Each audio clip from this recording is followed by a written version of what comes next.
60 ವರ್ಷ ದಾಟಿದ ನಂತರವೂ ಬಲಿಷ್ಠವಾದ ಕಾಲುಗಳು, ಬಲವಾದ ಮೂಳೆಗಳು ಮತ್ತು ಕೀಲುಗಳು ಬೇಕೆಂದರೆ ನೀವು ಈ ವಸ್ತುಗಳನ್ನು ತಿನ್ನಲೇಬೇಕು. ವಯಸ್ಸಾದಂತೆ ನಿಮ್ಮ ಮೂಳೆಗಳು ಮತ್ತು ಕೀಲುಗಳನ್ನು ಆರೋಗ್ಯವಾಗಿಡುವುದು ಮುಖ್ಯ. ಇದು ನಿಮಗೆ ಅನುಭವಕ್ಕೆ ಬಂದಿರಬಹುದು. ವಯಸ್ಸಾದಂತೆ ಈಗ ಮೆಟ್ಟಿಲುಗಳನ್ನು ಹತ್ತುವುದು ಮೊದಲಿನಷ್ಟು ಸುಲಭವಲ್ಲ ಎಂದು. ಸ್ವಲ್ಪ ಹೊತ್ತು ನಡೆದಾಡಿದರೆ ಸಾಕು ಕಾಲುಗಳಲ್ಲಿ ನೋವು ಬರುತ್ತದೆ. ಏಕೆಂದರೆ ನೀವು ವಯಸ್ಸಾದಂತೆ ನಿಮ್ಮ ಮೂಳೆಗಳು ಮತ್ತು ಸ್ನಾಯುಗಳು ಸಹ ಕ್ಷೀಣಿಸಲು ಪ್ರಾರಂಭಿಸುತ್ತವೆ. ಕಾಲುಗಳಲ್ಲಿ ನಿಧಾನವಾಗಿ ಶಕ್ತಿ ಕಡಿಮೆಯಾಗುತ್ತಾ ಹೋಗುತ್ತದೆ. ಕೆಳಗಡೆ ಕುಳಿತುಕೊಂಡರೆ ಮೇಲೆ ಏಳುವುದಕ್ಕೆ ಕಷ್ಟವಾಗುತ್ತದೆ. ಇದನ್ನು ನಾವು ಸ್ವೀಕಾರ ಮಾಡಲೇಬೇಕಾಗುತ್ತದೆ. ಬಲವಾದ ಮೂಳೆಗಳು ಮತ್ತು ಕೀಲುಗಳಿಗೆ ತುಂಬಾ ಶಕ್ತಿಶಾಲಿಯಾದ ಆಹಾರಗಳನ್ನು ಪ್ರತಿದಿನ ಸೇವಿಸುವುದರಿಂದ ಮೂಳೆಗಳು, ಕೀಲುಗಳು, ಕಾಲುಗಳಲ್ಲಿ ಶಕ್ತಿ ಹೆಚ್ಚುವಂತೆ ಮಾಡುತ್ತವೆ. ಅದರಿಂದಾಗಿ ನಿಮಗೆ ಮತ್ತೆ ಯೌವನದ ಹುರುಪು ಬರುತ್ತದೆ. ಯಾವಾಗ ನಮಗೆ 60 ವರ್ಷದ ಮೇಲೆ ವಯಸ್ಸಾಗುತ್ತಾ ಹೋಗುತ್ತದೆ, ಆಗ ನಮ್ಮ ಶರೀರಕ್ಕೆ ಸ್ವಲ್ಪ ಅವಶ್ಯಕ ಪೋಷಣೆ ಬೇಕಾಗುತ್ತದೆ. ಈಗಿನ ಆಹಾರ ಪದ್ಧತಿಯಿಂದಾಗಿ ನಮ್ಮ ದೇಹಕ್ಕೆ ಬೇಕಾದ ಅವಶ್ಯಕ ಪೋಷಕಾಂಶಗಳು ಸಿಗುವುದಿಲ್ಲ. ಇದಕ್ಕೆ ನೀವು ಚಿಂತಿಸುವ ಅವಶ್ಯಕತೆ ಇಲ್ಲ. ಏಕೆಂದರೆ ನಾವು ಇಲ್ಲಿ ತಿಳಿಸಲಾಗಿರುವ ಈ ಆಹಾರಗಳನ್ನು ನಿಮ್ಮ ಡಯಟ್ನಲ್ಲಿ ಸೇರಿಸುವುದರಿಂದ ನಿಮ್ಮ ಕಾಲುಗಳಿಗೆ ಹೊಸ ಚೈತನ್ಯ ಉಂಟಾಗಿ ನೀವು ಮತ್ತೆ ಮೊದಲಿನಂತೆ ಆರಾಮಾಗಿ ನಡೆದಾಡಬಹುದು. ಬಲವಾದ ಮೂಳೆಗಳಿಗೆ ಪೋಷಕಾಂಶಗಳು ಮತ್ತು ಆಹಾರವನ್ನು ಒದಗಿಸುವ ವಿಧಾನವನ್ನು ಸುಧಾರಿಸಲು ಸಹಾಯ ಮಾಡುವ ಆಹಾರಗಳ ಬಗ್ಗೆ ನಾವಿಲ್ಲಿ ತಿಳಿಯೋಣ. ಡೈರಿ ಉತ್ಪನ್ನಗಳು. ನಿಮ್ಮ ದೈನಂದಿನ ಆಹಾರ ಯೋಜನೆಯಿಂದ ಡೈರಿ ಉತ್ಪನ್ನಗಳನ್ನು ಹೊರಗಿಡುವುದು ದೊಡ್ಡ ತಪ್ಪು. ಡೈರಿ ಉತ್ಪನ್ನಗಳು ಕ್ಯಾಲ್ಸಿಯಂನಿಂದ ತುಂಬಿರುತ್ತವೆ. ಇದು ಕಾಲುಗಳಿಗೆ ಶಕ್ತಿ ನೀಡುವುದಲ್ಲದೆ ಇದು ಮೂಳೆಯ ಬಲವನ್ನು ಸುಧಾರಿಸುವ ಮತ್ತು ಕೀಲುಗಳ ಅಸ್ವಸ್ಥತೆಯನ್ನು ಗುಣಪಡಿಸಲು ಸಹಾಯ ಮಾಡುವ ಪ್ರಮುಖ ಪೋಷಕಾಂಶವಾಗಿದೆ.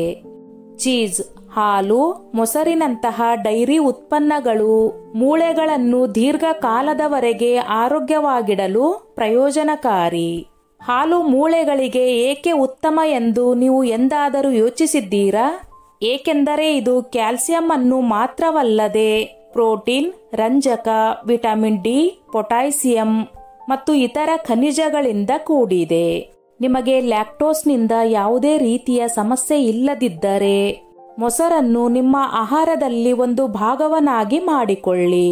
ಅಷ್ಟೇ ಅಲ್ಲದೆ ಮೊಸರನ್ನು ಇನ್ನೂ ಹೆಚ್ಚು ಪೋಷಕಾಂಶಯುಕ್ತವನ್ನಾಗಿ ಮಾಡಲು ಅದರಲ್ಲಿ ಚಿಟಿಕೆ ಅರಿಶಿಣ ಮತ್ತು ಬಾದಾಮಿಯನ್ನು ಹಾಕಿ ಸೇವಿಸಿ. ಈ ಚಿಕ್ಕ ಬದಲಾವಣೆಯಿಂದ ನಿಮ್ಮ ದೇಹಕ್ಕೆ ಹಲವಾರು ಉಪಯೋಗಗಳು ಸಿಗುತ್ತವೆ. ಎಳ್ಳು. ಕ್ಯಾಲ್ಸಿಯಂ, ಮೆಗ್ನೀಸಿಯಂ, ವಿಟಮಿನ್ ಡಿ ಹೆಚ್ಚಾಗಿ ಹೆಚ್ಚಿರುವ ಆಹಾರ ಪದಾರ್ಥಗಳನ್ನು ಅಥವಾ ಪಾನೀಯಗಳನ್ನು ಸೇವನೆ ಮಾಡುವುದರಿಂದ ಮೂಳೆಗಳ ಆರೋಗ್ಯಕ್ಕೆ ಬಹಳ ಒಳ್ಳೆಯದು ಎನ್ನುವುದು ವೈದ್ಯರ ಮಾತು. ಈ ನಿಟ್ಟಿನಲ್ಲಿ ನೋಡುವುದಾದರೆ ಎಳ್ಳಿನ ಬೀಜಗಳು ತುಂಬಾನೇ ನೆರವಾಗುತ್ತದೆ ಎನ್ನುತ್ತಾರೆ ತಜ್ಞರು. ಸರಿಸುಮಾರು 1/4 ಕಪ್ ಎಳ್ಳಿನ ಬೀಜಗಳಲ್ಲಿ ಏನಿಲ್ಲ ಅಂದರೂ ಕೂಡ 350 ಮಿಲಿಗ್ರಾಂನಷ್ಟು ಕ್ಯಾಲ್ಸಿಯಂ ಕಂಡು ಬರುತ್ತದೆಯಂತೆ. ಹೀಗಾಗಿ ಈ ಪುಟ್ಟ ಬೀಜಗಳ ಸಂಪೂರ್ಣ ಪ್ರಯೋಜನಗಳನ್ನು ಪಡೆದುಕೊಳ್ಳಲು ತಮ್ಮ ದೈನಂದಿನ ಆಹಾರ ಪದ್ಧತಿಯಲ್ಲಿ ಸೇರಿಸಿಕೊಂಡರೆ ಒಳ್ಳೆಯದು. ಬೇಕಿದ್ದರೆ ಇದರ ಲಡ್ಡು ಮಾಡಿ ಸೇವನೆ ಮಾಡಬಹುದು. ಇಲ್ಲ ಅಂದ್ರೆ ಎಳ್ಳಿನ ಜ್ಯೂಸ್ ಮಾಡಿ ಕುಡಿಯುವ ಅಭ್ಯಾಸ ಮಾಡಿಕೊಂಡರೂ ಕೂಡ ಮೂಳೆಗಳಿಗೆ ಸಿಗಬೇಕಾದ ಎಲ್ಲಾ ಪೋಷಕಾಂಶಗಳು ಸಿಕ್ಕಂತೆ ಆಗುತ್ತದೆ. ಹೆಸರು ಕಾಳು. ವಯಸ್ಸಾದವರಲ್ಲಿ ಕಾಳುಗಳು ಜೀರ್ಣವಾಗಲು ತುಂಬಾ ಕಷ್ಟವಾಗುತ್ತದೆ. ಆದರೆ ಹೆಸರು ಕಾಳಿನಲ್ಲಿ ಸಾಕಷ್ಟು ಪೋಷಕಾಂಶಗಳಿವೆ. ಇದರಿಂದಾಗಿ ಸ್ನಾಯುಗಳಿಗೆ ಬೇಕಾದ ಪೋಷಕಾಂಶಗಳು ದೊರೆತು ಬಲಿಷ್ಠವಾಗುತ್ತವೆ. ಹೆಸರು ಕಾಳುಗಳನ್ನು ನೀವು ಪಲ್ಯ ಮಾಡಿ ಸೇವಿಸಬಹುದು ಅಥವಾ ಅದನ್ನು ಹುರಿದು ಪುಡಿ ಮಾಡಿ ಕೂಡ ಬಳಸಬಹುದು. ನಿಮಗೆ ಗ್ಯಾಸ್ ಮತ್ತು ಮಲಬದ್ಧತೆ ಸಮಸ್ಯೆ ಇದ್ದಲ್ಲಿ ಪಲ್ಯ ಮಾಡುವಾಗ ಅದಕ್ಕೆ ಸ್ವಲ್ಪ ಜೀರಿಗೆ ಪುಡಿ ಹಾಗೂ ಇಂಗನ್ನು ಹಾಕಿ ಸೇವಿಸುವುದರಿಂದ ಯಾವುದೇ ರೀತಿಯ ಸಮಸ್ಯೆ ಆಗುವುದಿಲ್ಲ. ಅಗಸೆ ಬೀಜಗಳು. ಅಗಸೆ ಬೀಜಗಳು ಕ್ಯಾಲ್ಸಿಯಂ ಮತ್ತು ಒಮೆಗಾ 3 ಕೊಬ್ಬಿನಾಮ್ಲಗಳಂತಹ ಪೋಷಕಾಂಶಗಳಿಂದ ಸಮೃದ್ಧವಾಗಿವೆ. ಇವು ಮೂಳೆ ಸಾಂದ್ರತೆಯನ್ನು ಬಲಪಡಿಸುವಲ್ಲಿ ಪರಿಣಾಮಕಾರಿಯಾಗಿ ಕಾರ್ಯನಿರ್ವಹಿಸುತ್ತದೆ. ಇದರ ಸಂಪೂರ್ಣ ಲಾಭ ಪಡೆಯಲು ಅಗಸೆ ಬೀಜಗಳ ಪುಡಿಯನ್ನು ದಿನನಿತ್ಯದ ಆಹಾರ ಕ್ರಮದಲ್ಲಿ ಬಳಸಿಕೊಳ್ಳಬಹುದು.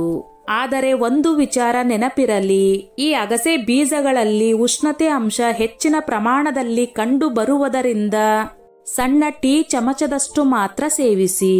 ಅದಕ್ಕಿಂತ ಹೆಚ್ಚಿನ ಪ್ರಮಾಣದಲ್ಲಿ ಸೇವನೆ ಮಾಡಲು ಹೋಗಬೇಡಿ. ಪಾಲಕ್ ಸೊಪ್ಪು ನೀವು ಎಷ್ಟೇ ದ್ವೇಷಿಸುತ್ತಿದ್ದರೂ ನೀವು ನಿಮ್ಮ ಆಹಾರದಲ್ಲಿ ಹಸಿರು ಎಲೆ ತರಕಾರಿಗಳನ್ನು ತಿನ್ನಲೇಬೇಕು.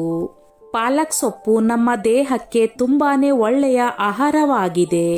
ಪಾಲಕ್ ಸೇವನೆಯಿಂದ ಸ್ನಾಯುಗಳು ಮತ್ತು ಮೂಳೆಗಳಿಗೆ ಬಹಳ ಅವಶ್ಯಕವಾಗಿದೆ. ಇದರಿಂದ ಮೂಳೆಗಳು ತುಂಬಾ ಬಲಿಷ್ಠವಾಗುತ್ತವೆ. ನೀವು ಪಾಲಕ್ ಅನ್ನು ನಿಮ್ಮ ಗಂಟಲಿನಿಂದ ಕೆಳಕ್ಕೆ ಇಳಿಸಲು ಸಾಧ್ಯವಾಗದೇ ಇದ್ದರೆ ನೀವು ಅದನ್ನು ತಿನ್ನುವ ವಿಧಾನವನ್ನು ಬದಲಾಯಿಸಲು ಪ್ರಯತ್ನಿಸಿ. ಇದನ್ನು ನಾವು ಸಾಂಬಾರ್ನಲ್ಲಿ ಸೇರಿಸಬಹುದು. ಪಾಲಕ್ ಸೊಪ್ಪಿನ ಜ್ಯೂಸ್ ಮಾಡಿ ಕೂಡ ಕುಡಿಯಬಹುದು. ಇದನ್ನು ಪ್ರತಿದಿನ ಸೇವಿಸುವುದರಿಂದ ಮಾಂಸಖಂಡಗಳಲ್ಲಿನ ನೋವು ಕೂಡ ಕಡಿಮೆಯಾಗುತ್ತಾ ಬರುತ್ತದೆ. ಬಾಳೆಹಣ್ಣು ದಿನಕ್ಕೊಂದು ಸೇಬು ತಿಂದರೆ ವೈದ್ಯರನ್ನು ದೂರವಿಡುತ್ತದೆ ಎಂಬ ಬಹಳ ಪ್ರಸಿದ್ಧವಾದ ಮಾತಿದೆ. ಆದರೆ ವಾಸ್ತವವಾಗಿ ಯಾವುದೇ ತಾಜಾ ಮತ್ತು ಸಾವಯವ ಹಣ್ಣು ವೈದ್ಯರನ್ನು ದೂರವಿಡುವುದು ಮಾತ್ರವಲ್ಲದೆ ನಿಮ್ಮ ಮೂಳೆಗಳನ್ನು ತೀವ್ರ ನೋವು ಮತ್ತು ದುರ್ಬಲತೆಯಿಂದ ದೂರವಿಡಲು ಸಹಾಯ ಮಾಡುತ್ತದೆ. ಬಾಳೆಹಣ್ಣು ಮೆಗ್ನೀಸಿಯಂನ ಅತ್ಯುತ್ತಮ ಮೂಲವಾಗಿದ್ದು ಅದು ದೇಹದಲ್ಲಿ ವಿಟಮಿನ್ ಡಿ ಅಂಶವನ್ನು ಸಕ್ರಿಯಗೊಳಿಸಲು ಮತ್ತು ಹೆಚ್ಚಿಸಲು ಸಹಾಯ ಮಾಡುತ್ತದೆ. ಬಾಳೆಹಣ್ಣು ಜೀರ್ಣಕ್ರಿಯೆಗೆ ಸಹಾಯ ಮಾಡುತ್ತದೆ, ಮೂಳೆಗಳನ್ನು ಬಲಪಡಿಸುತ್ತದೆ, ಕರುಳನ್ನು ಆರೋಗ್ಯವಾಗಿಡುತ್ತದೆ.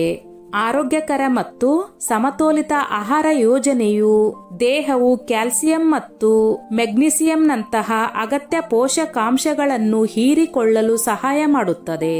ಸೂರ್ಯಕಾಂತಿ ಬೀಜಗಳು ದುರ್ಬಲ ಮೂಳೆಗಳ ಸಮಸ್ಯೆಯನ್ನು ದೂರ ಮಾಡಲು ಮಿತವಾಗಿ ಸೂರ್ಯಕಾಂತಿ ಬೀಜಗಳನ್ನು ಸೇವನೆ ಮಾಡುವ ಅಭ್ಯಾಸ ಮಾಡಿಕೊಂಡರೆ ಒಳ್ಳೆಯದು. ಪ್ರಮುಖವಾಗಿ ಈ ಪುಟ್ಟ ಬೀಜಗಳಲ್ಲಿ ಕ್ಯಾಲ್ಸಿಯಂ, ಒಮೆಗಾ 3 ಕೊಬ್ಬಿನಾಮ್ಲಗಳಂತಹ ಅನೇಕ ಬಗೆಯ ಪೋಷಕಾಂಶಗಳು ಕಂಡು ಬರುವುದರಿಂದ ಇವು ಮೂಳೆಗಳನ್ನು ಬಲಪಡಿಸಲು ಸಹಾಯ ಮಾಡುತ್ತದೆ. ಗಸಗಸೆ ಬೀಜಗಳು ಮೂಳೆಗಳನ್ನು ಬಲಪಡಿಸಲು ಸಹಾಯ ಮಾಡುತ್ತದೆ. ಈ ಬೀಜಗಳಲ್ಲಿ ಕಂಡುಬರುವ ಮ್ಯಾಂಗನೀಸ್, ಕಬ್ಬಿಣಾಂಶ, ಕ್ಯಾಲ್ಸಿಯಂ, ಮೆಗ್ನೀಸಿಯಂನಂತಹ ಅನೇಕ ಪೋಷಕಾಂಶಗಳು ಮೂಳೆಗಳಿಗೆ ಸಂಬಂಧಿಸಿದ ಆರೋಗ್ಯ ಸಮಸ್ಯೆಗಳನ್ನು ದೂರ ಮಾಡಲು ನೆರವಿಗೆ ಬರುತ್ತದೆ. ಚಿಯಾ ಬೀಜಗಳು ಗಾತ್ರದಲ್ಲಿ ತುಂಬಾನೇ ಸಣ್ಣದಾಗಿರುವ ಚಿಯಾ ಬೀಜಗಳಲ್ಲಿ ಅಗಾಧ ಪ್ರಮಾಣದಲ್ಲಿ ಪೌಷ್ಟಿಕ ಸತ್ವಗಳು ಕಂಡುಬರುತ್ತದೆ.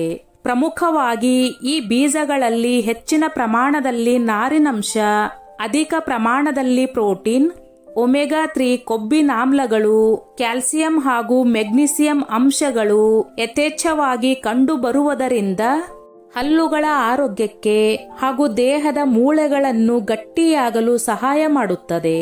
ಹೀಗಾಗಿ ಈ ಬೀಜಗಳ ಸಂಪೂರ್ಣ ಲಾಭ ಪಡೆಯಲು ಈ ಬೀಜಗಳನ್ನು ನೀರಿನಲ್ಲಿ ನೆನೆಸಿಟ್ಟು ಸೇವನೆ ಮಾಡುವ ಅಭ್ಯಾಸ ಮಾಡಿಕೊಂಡರೆ ಒಳ್ಳೆಯದು. ಮೊಸರು ಮತ್ತು ಅಗಸೆ ಬೀಜಗಳನ್ನು ಸೇವಿಸುವುದರಿಂದ ಒಮೆಗಾ 3 ಮತ್ತು ಕ್ಯಾಲ್ಸಿಯಂ ಹೇರಳವಾಗಿ ಸಿಗುತ್ತದೆ.